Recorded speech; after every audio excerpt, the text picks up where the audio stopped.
He sat there wrapped in a $3,000 suit, laughing beside his outrageously expensive shark of a lawyer as he pointed contemptuously at the empty chair next to his wife. Ethan Simmons was convinced the divorce was already over before it had even begun. He believed Emily would collapse the moment she discovered that he had frozen the bank accounts. He had even told the judge that she was too naive and incapable to hire an attorney. But Ethan had forgotten one decisive detail from Emily's past, who had brought her into this world. When the courtroom doors opened and that woman walked in, the smile did not merely vanish from Ethan's face. Every trace of blood drained from it. You are about to witness one of the most brutal demolitions ever seen inside a courtroom. The air in courtroom 304 of the New York County Civil Court in Manhattan was stale and carried a faint smell of furniture polish and aging paper. It was the smell of endings. But to Ethan Simmons, that morning smelled like victory. He smoothed the sleeves of his custom-made Italian suit, leaned back in the leather chair at the plaintiff's table, and checked his vintage Swiss watch, a piece worth more than the average family car. Then he let out a dry, contemptuous laugh. "She's late," he murmured to the man beside him. Or maybe she finally realized that surrendering would be cheaper. Sitting next to him was Nathaniel Grant. Nathaniel was not simply a lawyer. He was a weapon. As the senior partner at Grant, Miller and O'Connell, he was known throughout New York legal circles as the Butcher of Broadway. He did not merely win divorce cases. He reduced the opposing side to ashes and left nothing on the table but a humiliating settlement. Nathaniel adjusted his silver tie while studying the docket with predatory boredom. "It doesn't matter whether she shows up, Ethan," he said quietly. "On Monday, we filed an emergency motion to freeze the marital assets. She no longer has access to cash. No retainer means no attorney. And without an attorney against me, she'll walk out of here with whatever crumbs we decide to toss her." Ethan smiled and looked across the center aisle. Emily was sitting there completely alone. She looked smaller than he remembered. She wore a simple charcoal gray dress she had owned for years. Her hands rested on the scratched oak table, her fingers interlocked so tightly that her knuckles had turned white. There were no stacks of case files in front of her. No assistant whispering strategy into her ear. She did not even have a pitcher of water. There was only Emily, staring straight at the judge's empty bench. "Look at her," Ethan mocked, loudly enough for the few spectators in the back row to hear. "She's pathetic. I almost feel sorry for her. It's like watching a deer wait for a truck to run it down." "Focus," Nathaniel warned, though a thin smile tugged at his lips. "Judge Henderson cares a great deal about decorum. Let's finish this quickly. I have a reservation at 1 o'clock. Don't worry. By 1, I'll be a free man, and she'll be searching for a cheap studio in Queens." The bailiff, a broad-shouldered man named Daniel Brooks, had witnessed so many divorces that he had lost faith in humanity more than once. All rise. The Honorable Judge Robert Henderson presiding. The courtroom rose amid the scraping of chairs. Judge Henderson entered with his black robe flowing behind him. He was a sharp-featured man with limited patience and a reputation for clearing his docket with merciless efficiency. He took his seat, adjusted his glasses, and looked down at the parties. "You may be seated." He opened the folder in front of him. Case number 24, Civil File 0091, Simmons versus Simmons. We are here for a preliminary hearing concerning the division of marital assets and a request for spousal support. He looked toward the plaintiff's table. "Mr. Grant, good to see you again." "The pleasure is mine, Your Honor," Nathaniel replied, rising smoothly. "We are prepared to proceed." The judge turned toward the defendant's table and frowned. Emily rose slowly. "Mrs. Simmons," the judge said, his voice carrying through the high-ceilinged room, "I see that you are alone. Are you expecting legal representation?" Emily cleared her throat. Her voice came out low and slightly unsteady. "Yes, Your Honor. My attorney is on her way. She should be here any moment." Ethan let out a theatrical laugh. He covered his mouth with one hand, but the sound was impossible to hide. The judge's eyes snapped toward him. "Is there something you find amusing, Mr. Simmons?" Nathaniel immediately stood and placed a calming hand on his client's shoulder. "My apologies, Your Honor. My client is frustrated. These proceedings have dragged on, and the strain has been considerable. Keep your client's frustration under control, Mr. Grant." The judge turned his attention back to Emily. "Mrs. Simmons, court began 5 minutes ago. You know the rules. if your attorney is not present. She is coming, Emily insisted, this time with a little more firmness. There was traffic. Traffic. Ethan muttered, leaning forward so his voice would carry across the aisle. Or did the check bounce, Emily? Oh, wait. You can't write a check. I blocked your cards this morning. The judge struck the gavel. Mr. Simmons, interrupt one more time and I will hold you in contempt. My apologies, Your Honor, Ethan said, rising and buttoning his jacket with false humility. I only want this to be fair. My wife is clearly confused. She does not understand the complexity of the law. She has no income and no resources. Last week, I offered her a generous settlement, $50,000 and the 2018 Lexus. She refused. He turned toward Emily. His eyes were cold and empty. I tried to help you, Emily, but you wanted to play games. And now look at you, sitting there with nothing. You don't have a lawyer because no one wants to take a losing case. Mr. Grant, control your client, the judge snapped. Nathaniel stepped in smoothly. However regrettable my client's passion may be, his legal point is valid. We are wasting the court's time.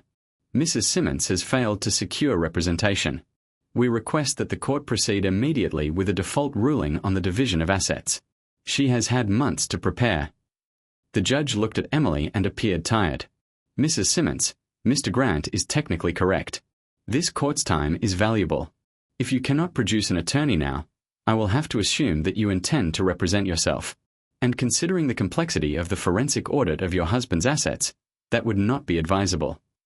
I am not representing myself, Emily replied, keeping her eyes fixed on the double mahogany doors at the back of the courtroom. Please, give me 2 more minutes.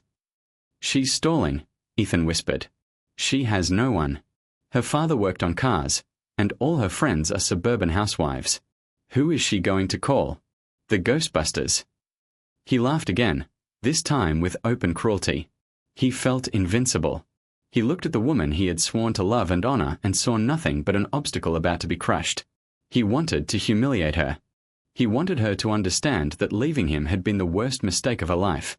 Your Honor, Nathaniel pressed, sensing the final blow. I move that any request for an adjournment be denied. Let us put an end to this farce. Judge Henderson sighed and reached for the gavel. Mrs. Simmons, I'm sorry. We cannot wait any longer. We will proceed with. Boom. The double doors at the back did not open gently. They flew inward with enough force to rattle the frame. The impact echoed like a gunshot. Everyone turned. Ethan spun in his chair, irritated by the interruption. Nathaniel frowned.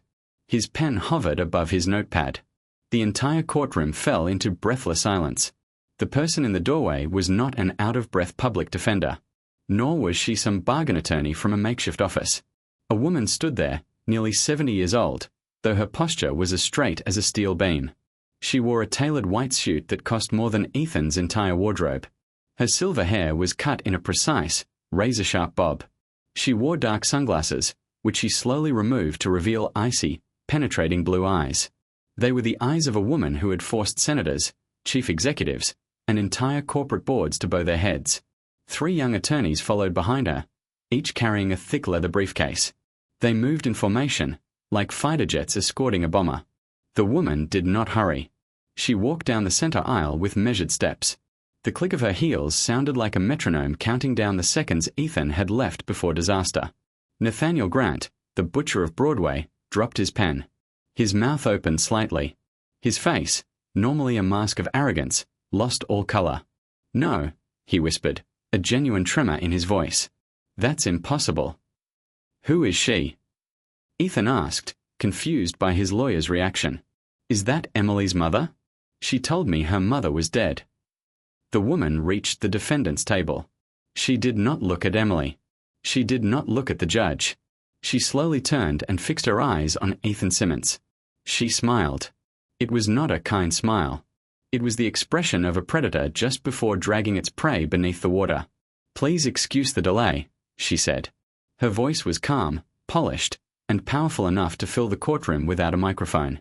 I had to file several additional motions in federal court regarding your finances, Mr. Simmons.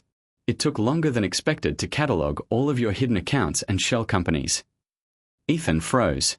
Judge Henderson leaned forward, his eyes wide. "Counsel, state your name for the record." The woman placed a gold-lettered business card on the court clerk's desk. Then she turned toward the judge. "Margaret Bennett, managing senior partner of Bennett, Crown and Sterling, headquartered in Washington, D.C. I am formally entering my appearance as counsel for the defendant." She paused, looked back at Ethan, and added, "And I am also her mother." The silence that followed was absolute. It was the kind of silence left behind after an explosion.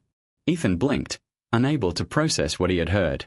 "Her mother," he stammered, looking from the imposing woman in white to his wife. "Emily, you said your mother was gone." Emily finally raised her eyes. They were wet, but her chin was held high. "I said she was no longer part of my life, Ethan. I never said she was dead. We were estranged until yesterday." "Estranged," Margaret repeated, letting the word fall like a sentence. She walked around the table and took the chair beside her daughter. She did not hug her. Not yet. This was business. She placed a heavy briefcase on the table and snapped open the latches. "Emily left the family home 20 years ago to escape the pressure of my world. She wanted a simple life. She wanted to be loved for who she was, not for the Bennett name." Margaret turned her gaze toward Nathaniel Grant, who was visibly trying to shrink in his chair. "Hello, Nathaniel. I haven't seen you since the Oracle Tech merger in 2015. You were barely an associate then, weren't you? I seem to remember you carrying coffee for the attorneys who were actually running the case." Nathaniel cleared his throat. His face turned dark red. "Mrs. Bennett, it is an honor. I wasn't aware you were admitted to practice in New York." "I am admitted in New York, California, Washington, D.C., several federal courts, and before the Supreme Court of the United States," she replied without breaking eye contact. "Normally, I handle constitutional law and multi-billion-dollar corporate mergers. But when my daughter called me in tears and told me that a middle management marketing executive with a Napoleon complex had been harassing her for months, I decided to make an exception." "Objection!" Ethan shouted, jumping to his feet. "That is a personal attack. Who does she think she is?" "Sit down, Mr. Simmons," Judge Henderson roared. The judge regarded Margaret with a mixture of respect and caution. Everyone in the legal world knew her name. They called her the Iron Hammer. She had argued 14 cases before the Supreme Court and won 12 of them. She was a living legend. "Mrs. Bennett," the judge said respectfully, "your reputation precedes you.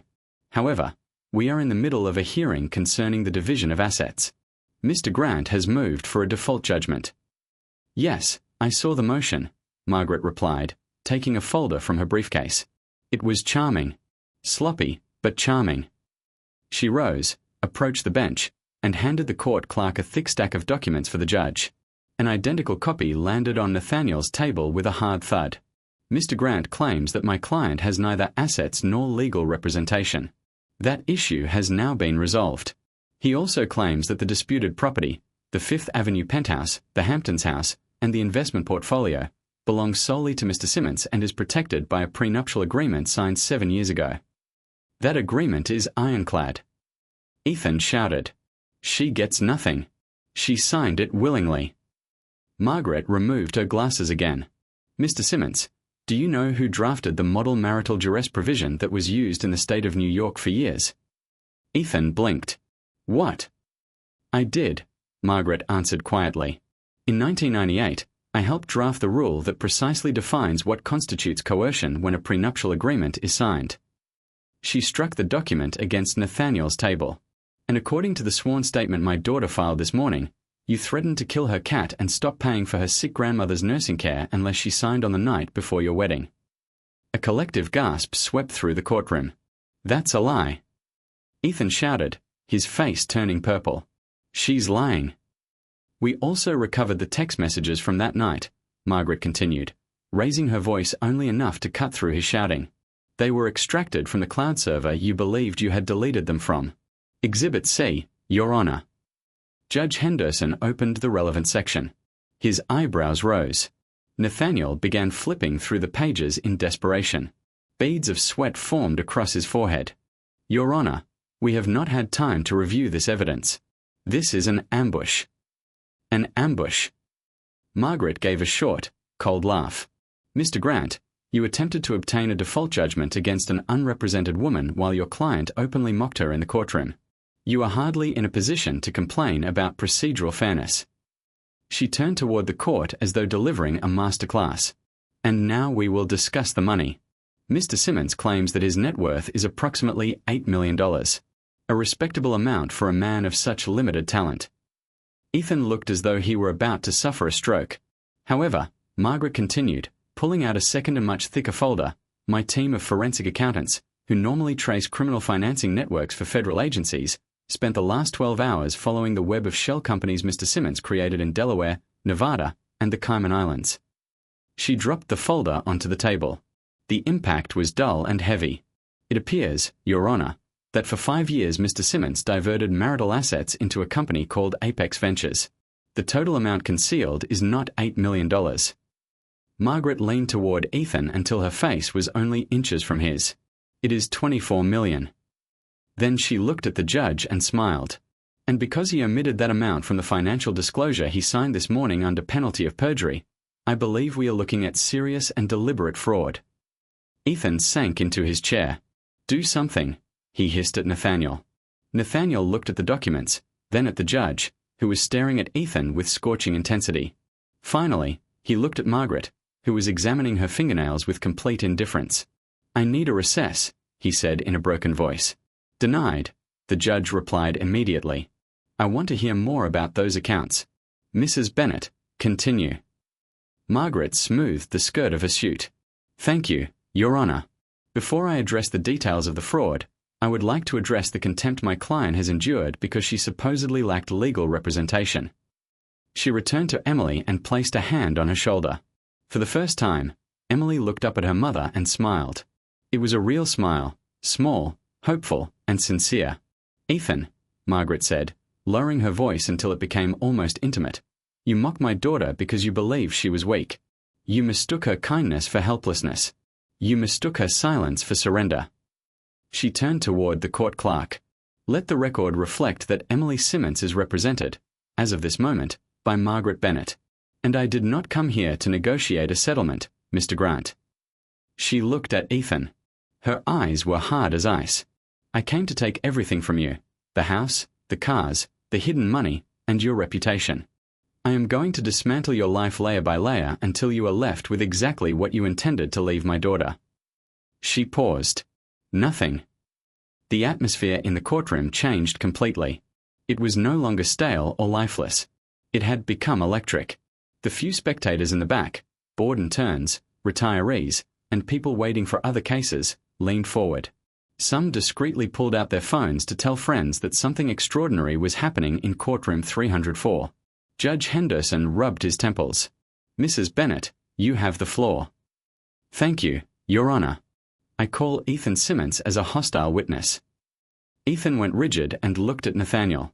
Do I have to? You are the plaintiff, Nathaniel whispered furiously. Get on the stand and, for the love of God, do not lie. That woman appears to know everything. Ethan walked toward the witness stand. His legs felt as heavy as lead. He sat down, raised his hand, and took the oath. He looked around the courtroom and tried to recover his composure. He was Ethan Simmons, a successful businessman, the man who closed impossible deals. That older woman was only bluffing. Margaret approached the lectern without carrying a single document. She placed both hands on the wood and looked at him. Mr. Simmons, let us begin with the comment you made earlier about traffic. The supposed traffic that delayed my daughter. Ethan gave a nervous laugh. It was just an expression.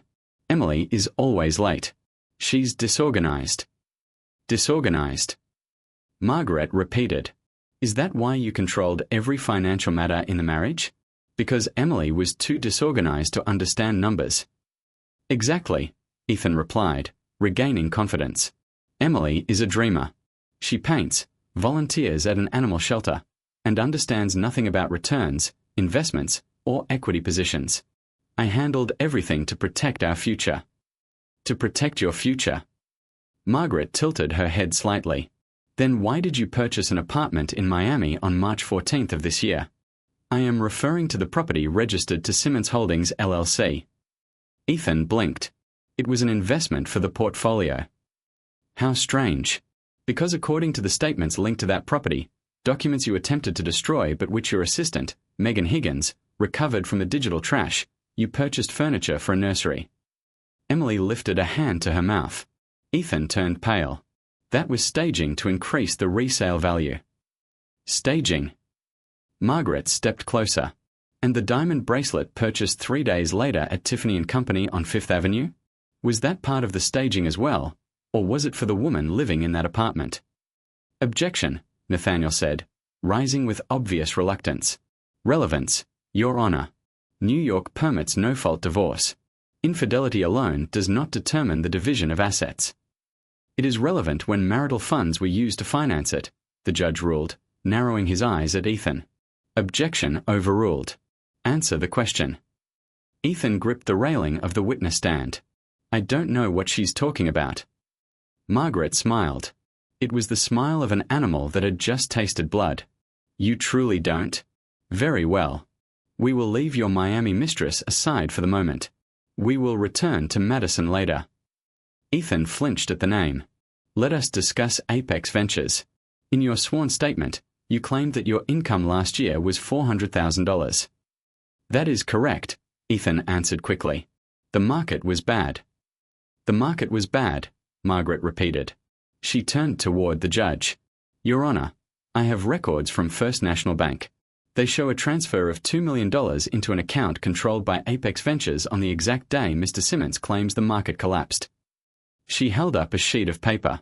And here is the withdrawal record. Mr. Simmons, can you explain to the court what you did with those $2 million? Ethan remained silent. His throat had gone dry. Allow me to help you, Margaret continued. You purchased cryptocurrency. More specifically, digital assets transferred to a cold storage device. That device is currently inside a safe deposit box at the Chase Bank branch near Grand Central. Box number 404. Ethan's jaw dropped. How? How could you? I am Margaret Bennett, she answered simply. Finding hidden money is part of my job. She leaned toward him. And here is your problem, Ethan. You did not disclose those $2 million. You did not disclose the cryptocurrency. And you certainly did not share it with your wife. Her voice dropped to a whisper that carried through the entire courtroom. You mocked my daughter because she did not have a lawyer. You called her stupid. But the only stupidity I see here is believing that you could steal $2 million, hide it in a box, and parade around Miami with your mistress while Emily clipped coupons so she could afford groceries. I didn't steal it. Ethan shouted, breaking under the pressure. It's my money. I earned it. She did nothing but stay home and paint useless pictures. She contributed nothing. Why should she receive half of what my talent created? The courtroom went completely still. Judge Henderson looked at Ethan with undisguised contempt. Mr. Simmons, you have just admitted under oath and on the record that the money exists and that you deliberately concealed it to prevent your wife from receiving the share to which she is legally entitled. Ethan looked at the judge and then at Nathaniel. Nathaniel had buried his face in both hands. Ethan stammered. No further questions for this witness, Margaret said. She turned her back on him and returned to the table. She sat beside Emily, who was crying silently. Margaret reached out, took her daughter's hand, and squeezed it firmly. It's over, she whispered. He destroyed himself. Nathaniel Grant had built his pride around one particular skill, survival. For 20 years, he had navigated the turbulent waters of New York's elite divorces. He knew when to fight, when to negotiate, and, most importantly, when to cut a rope before it tightened around his own neck. As Ethan staggered down from the witness stand, looking like a man who had just survived 12 rounds against a heavyweight champion, Nathaniel was already calculating his options.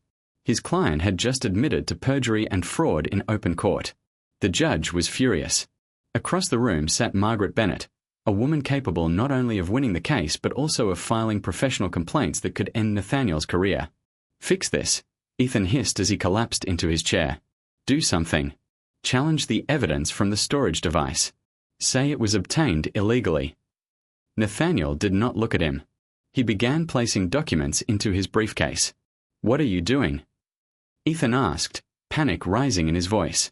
Nathaniel stood and buttoned his jacket. Your Honor, at this time I respectfully move to withdraw as counsel for the plaintiff, Mr. Simmons. Ethan's eyes nearly bulged from their sockets. What? You can't abandon me. I paid you a $50,000 retainer. The judge looked over the top of his glasses. Mr. Grant, we are in the middle of a hearing. That request is highly unusual. Your Honor, Nathaniel replied, choosing every word with extreme care. An ethical conflict has arisen that prevents me from continuing to represent this client. As an officer of the court, I cannot facilitate false statements. In light of the testimony my client has just given, continued representation would compromise my professional obligations. The translation was obvious. Ethan had lied, he had been caught, and Nathaniel had no intention of sinking with him. Coward! Ethan roared. He lunged at Nathaniel and seized him by the lapels. I pay you. You work for me. Bailiff, the judge ordered. Daniel Brooks moved with surprising speed for a man of his size. He grabbed Ethan by the back of his expensive suit and threw him into the chair. Sit down and keep your mouth shut, or you'll end up in a cell, he growled. Ethan sat there breathing heavily, his tie twisted. He looked around the room. He was alone. Truly alone. Judge Henderson looked at Nathaniel.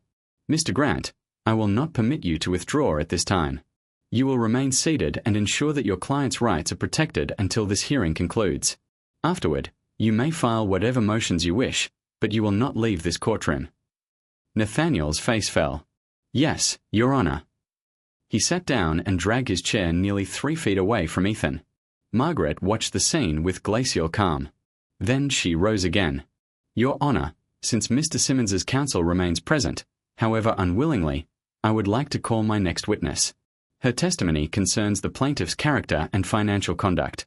It also bears on the absurd request for spousal support he had the audacity to file against my daughter. Call your witness, the exhausted judge replied. I call Madison Miller. Ethan's head snapped up.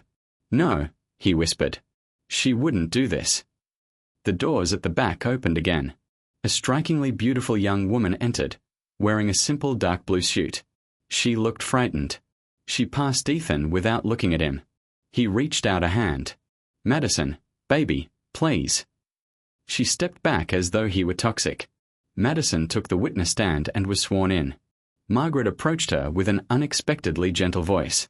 Miss Miller, thank you for coming. I know this is difficult. Can you explain to the court what your relationship was with the plaintiff, Ethan Simmons? Madison drew a shaky breath. I was his girlfriend for the last 2 years. Was? Margaret asked. Yes. I ended it this morning. Why did you end it this morning? Madison looked at Ethan. There were tears in her eyes, but also growing fury. Because Mrs. Bennett showed me the messages Ethan was sending to another woman in Chicago. The courtroom erupted into murmurs. Even the judge looked surprised. Order, he shouted, striking the gavel. Silence. Ethan looked as though he might be sick. Margaret continued without missing a beat. Did Mr. Simmons speak to you about his wife, Emily? All the time, Madison answered. He said she was crazy. That she was a burden. He said. She stopped and looked at Emily with compassion. He said he was going to destroy her in court. He bragged that he would leave her with nothing just for fun. He called it taking out the trash. Emily covered her face and released a muffled sob. He also said he had to kill a lawyer and that Emily was too stupid to defend herself, Madison continued, her voice growing stronger. He said he would make her homeless so she would have to crawl back and beg him for help. He said he wanted to own her. Margaret allowed the words to hang in the air. They were ugly, cruel, and final, the last nail in Ethan's coffin. Thank you, Miss Miller. No further questions. She turned toward Nathaniel. Cross-examination. Nathaniel stared defeatedly at the tabletop, then looked toward the judge. No questions, Your Honor. Judge Henderson removed his glasses and slowly cleaned them with a cloth. He was not looking at the files. He was looking at Ethan Simmons. Mr. Simmons, he began with dangerous calm. In 20 years on the bench, I have seen truly repulsive conduct. I have seen people fight over dogs, silverware, property, and even their own children. But rarely have I witnessed such a shameless display of arrogance and malice. Ethan did not raise his head. "You entered my courtroom," the judge continued, his voice rising, "and mocked the judicial system. You mocked your wife. You attempted to use this court as a weapon against a woman you had sworn to protect. You lied under oath. You concealed assets. You admitted fraud." The judge turned toward Emily. "Mrs. Simmons, I owe you an apology. This court should have protected you sooner." Emily nodded and wiped away her tears. Margaret put an arm around her shoulders. "However," the judge said, replacing his glasses, "I now have the opportunity to correct that failure." He picked up his pen. "I am issuing an interim order effective immediately. A final judgment will follow after Mrs. Bennett's team completes a forensic audit of every asset belonging to Mr. Simmons. I want every last cent traced." The judge raised one finger. "First, I order all assets belonging to Ethan Simmons, Apex Ventures, and every other entity he directly or indirectly controls to be frozen. Access will be subject to judicial supervision and review by Mrs. Simmons and her legal counsel." Ethan groaned. "Second, I grant Mrs. Simmons immediate and exclusive use and possession of the Fifth Avenue penthouse and the Hamptons property. Mr. Simmons, you have 2 hours to leave the primary residence. You may take clothing and personal hygiene items. Nothing else. If you remove a piece of furniture, a painting, or even a light bulb, I will order your arrest." Ethan opened his mouth, but no sound came out. "Third," the judge continued, looking at Nathaniel, "I will refer the full transcript of this hearing to the federal prosecutor's office and the district attorney for review of possible charges including perjury, wire fraud, forgery, and concealment of assets. Mr. Grant, I strongly recommend that you cooperate fully if you wish to retain your license." "Yes, Your Honor," Nathaniel answered dryly. "And finally, regarding legal fees." Margaret smiled. "Yes, Your Honor. Mr. Simmons will pay 100% of Mrs. Simmons's reasonable attorney's fees." The judge looked at Margaret. "Given your usual hourly rate, I imagine that amount will be substantial." "Very substantial, Your Honor." The judge struck the gavel. "Court is adjourned." As the courtroom began to empty, Ethan remained seated, motionless and stunned. His life had collapsed in less than 2 hours. He had entered as an arrogant millionaire and was leaving as a possible federal defendant, with no access to his money and no guaranteed place to sleep. He watched Margaret and Emily pack away their documents. Emily looked different. She stood straighter, as though an invisible weight had finally lifted from her shoulders. Ethan rose on trembling legs and approached them. "Emily, are you satisfied? Please, you can't do this to me. Where am I supposed to go?" Emily looked at him. She no longer seemed furious. She seemed finished, emptied of everything she had once felt for him. Before she could answer, Margaret stepped between them.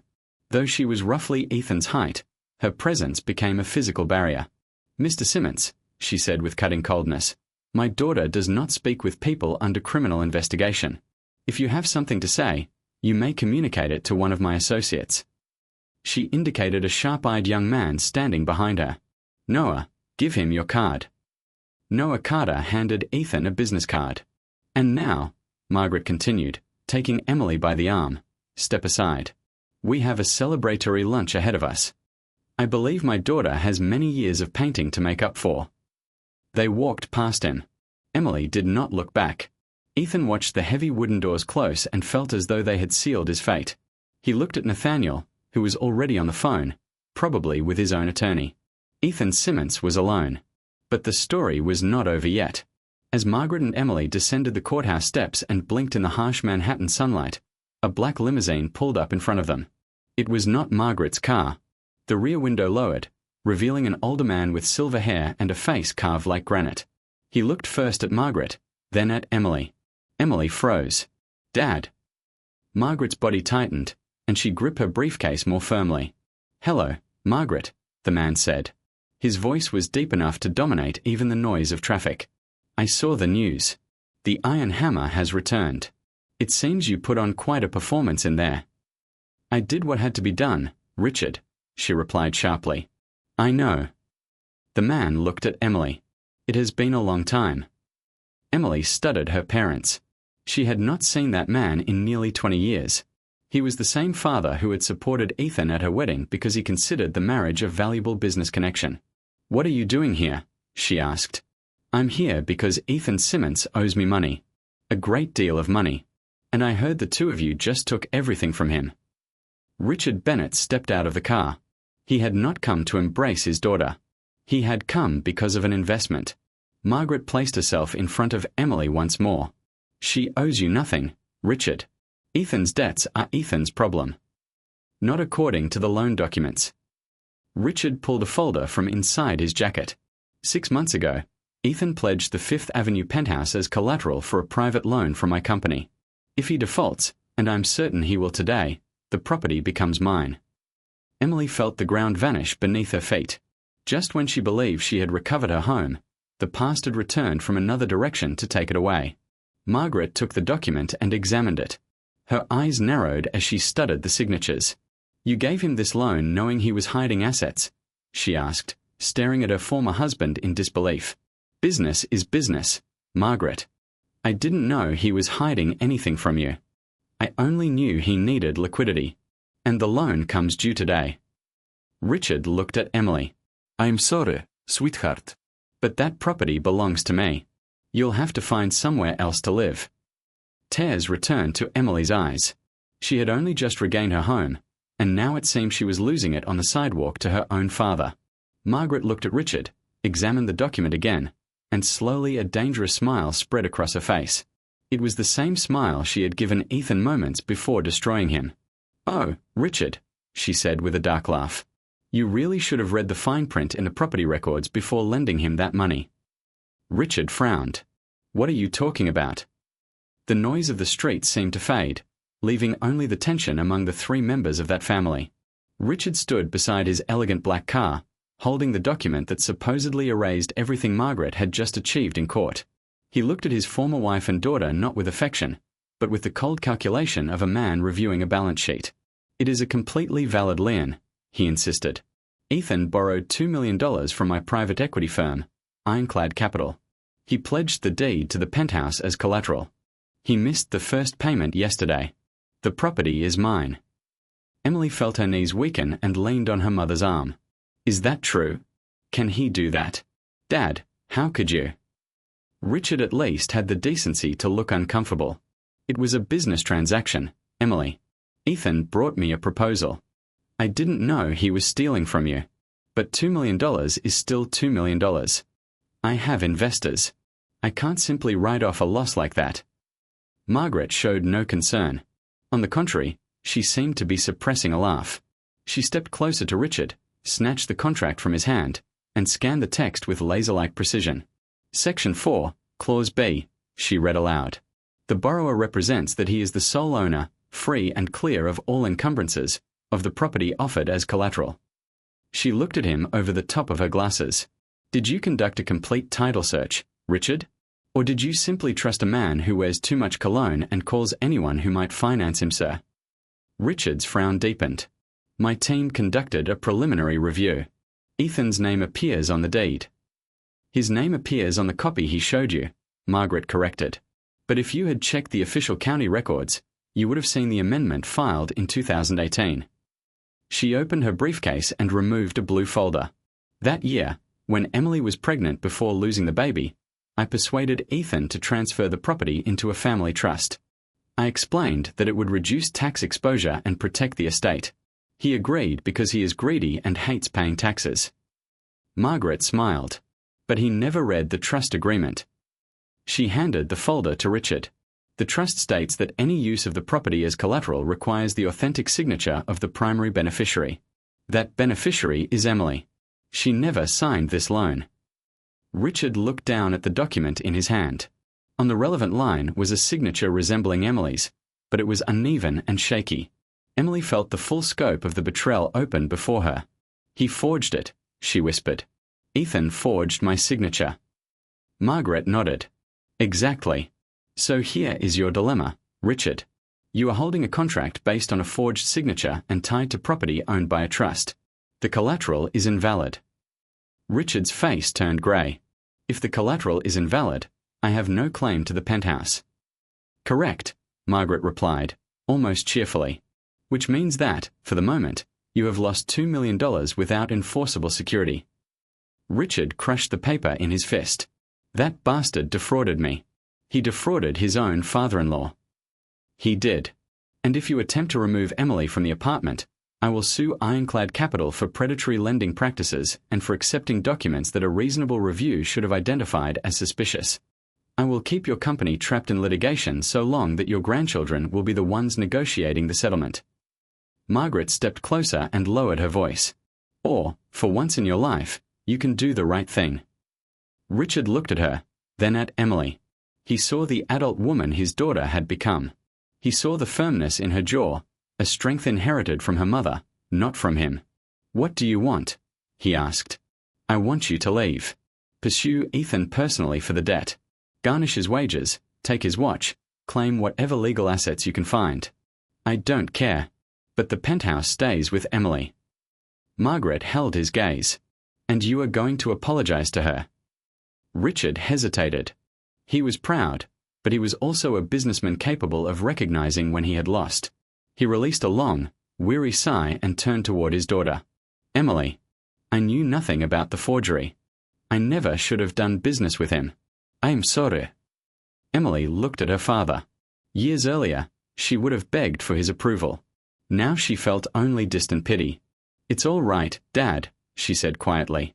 You can go now. I have lunch plans with my attorney. Richard gave one stiff nod. He climbed into the car, shut the door, and disappeared into traffic. Margaret watched him leave. Then she brushed off her hands as though she had just taken out the trash. Well, she said, turning to Emily with a warm, genuine smile. That is settled too.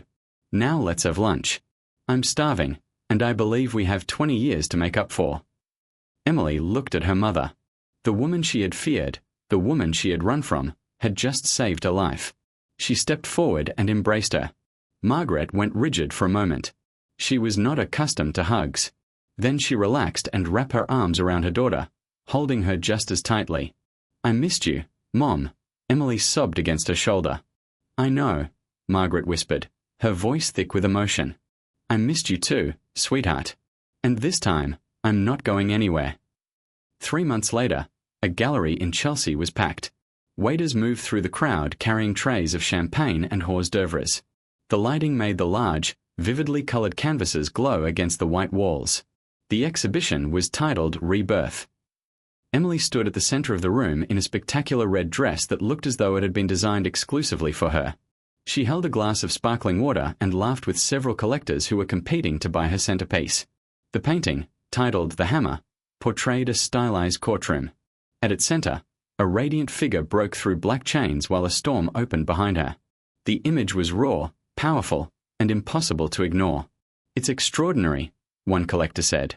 I'll take it. The price doesn't matter. Emily smiled. Thank you so much. That means more to me than you know. From a corner of the room, Margaret Bennett watched with pride. She sipped a martini and, as always, looked immaculate. She was no longer merely Emily's attorney. She was a constant presence in her life and the proud adoptive grandmother of a tiny kitten Emily had rescued several weeks earlier. Margaret checked her phone. A breaking news alert from a major financial newspaper had appeared on the screen. Disgraced executive Ethan Simmons sentenced to 5 years in prison for wire fraud, embezzlement, and forgery. Margaret opened the article. The photograph showed Ethan being led out of a federal courthouse in handcuffs. His hair had thinned, his beard was unkempt, and his face looked hollow. He seemed to have aged a decade in only a few months. The article explained that his former attorney, Nathaniel Grant, had testified against him in exchange for limited immunity. It described the diverted millions, the forged signature on the loan documents, the hidden accounts, and the cryptocurrency federal agents had seized from the safe deposit box. Ethan had lost everything: the money, the mistresses, his reputation, and finally his freedom. Margaret smiled, dismissed the alert, and slipped the phone into her handbag. She did not need to read the rest. She had been sitting in the front row on the day he was sentenced. She walked over to Emily. Every one of your paintings has a red dot, she observed. You sold the entire exhibition.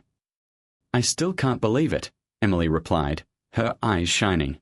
Mom, thank you for everything. If you hadn't walked through those doors. You would have found your way eventually, Margaret interrupted. You are stronger than you realize. You survived 5 years beside him. I only helped you finish the battle. The gallery door opened, and a breath of cool air swept into the room. A man appeared in the entrance. It was not Ethan. By then, he was being transferred to a federal prison. It was Noah Carter, the young attorney from Margaret's team. He looked excited and walked straight toward them. Mrs. Bennet, Emily, forgive the interruption. The final transfer from the sale of the remaining assets has just arrived. You need to see this. He handed Emily a tablet. The screen displayed an account balance. It was the result of liquidating Ethan's remaining assets, combined with the damages the court had awarded Emily for financial abuse, emotional harm, and fraudulent conduct. It was enough that she would never again have to worry about money. Enough to open her own studio. Enough to establish the foundation for victims of domestic abuse that she had always dreamed of creating. Emily looked at the figure, then at her mother. It's over, she said quietly. It's really over. No, Margaret corrected, gently touching her glass to her daughters. It is only just beginning. Outside the gallery, the lights of New York glittered in the night. Somewhere inside a cold prison cell, Ethan Simmons was beginning to understand that the woman he had called weak and stupid had become the architect of his downfall.